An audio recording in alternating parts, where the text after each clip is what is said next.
Now, before I start this video, I just want to say to all those people who live in a place where a heat stroke is likely to happen, snow can be a lie.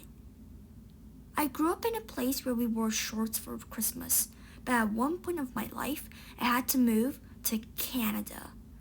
I remember standing on the school soccer field and it started snowing. It was my first time seeing snow. I actually thought it was raining at first. I jumped around like crazy with another new Australian girl. The local Canadians were just like, "Yo, what was your first time seeing snow?" The next day, I walked to the front door and...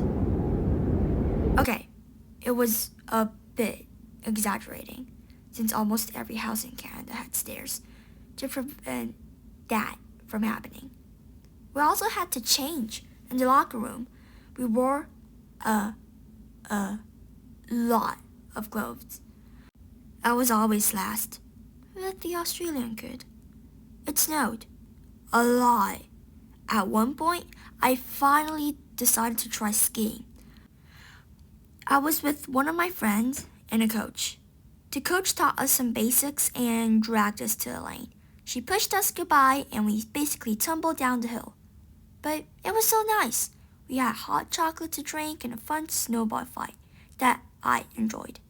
I also built a gigantic snowman with my cousin. It was so big that the neighbors actually drove by and said, "Yo, nice job." Thanks. Here's the proof. Things started to get sad when it started melting.